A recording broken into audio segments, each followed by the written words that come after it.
Коми национальная библиотека совместно с Минэкономразвития направили фокус на интеллектуальную собственность. Форум под таким названием проходит в столице Коми. Сотрудники Федерального института промышленной собственности в режиме ВКС рассказывают предпринимателям, руководителям компаний и менеджерам о возможностях патентной аналитики для решения бизнес-задач.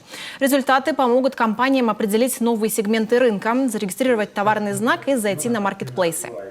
В первую очередь, это форум для тех, кто занимается предпринимательством, те, кто работает в области инноваций, те, кто работает в области патентного права. У нас в республике из года в год ежегодно растет количество патентов на товарный знак. Мы сегодня понимаем, что без регистрации товарного знака не зайти на маркетплейсы, не продвинуть свою продукцию.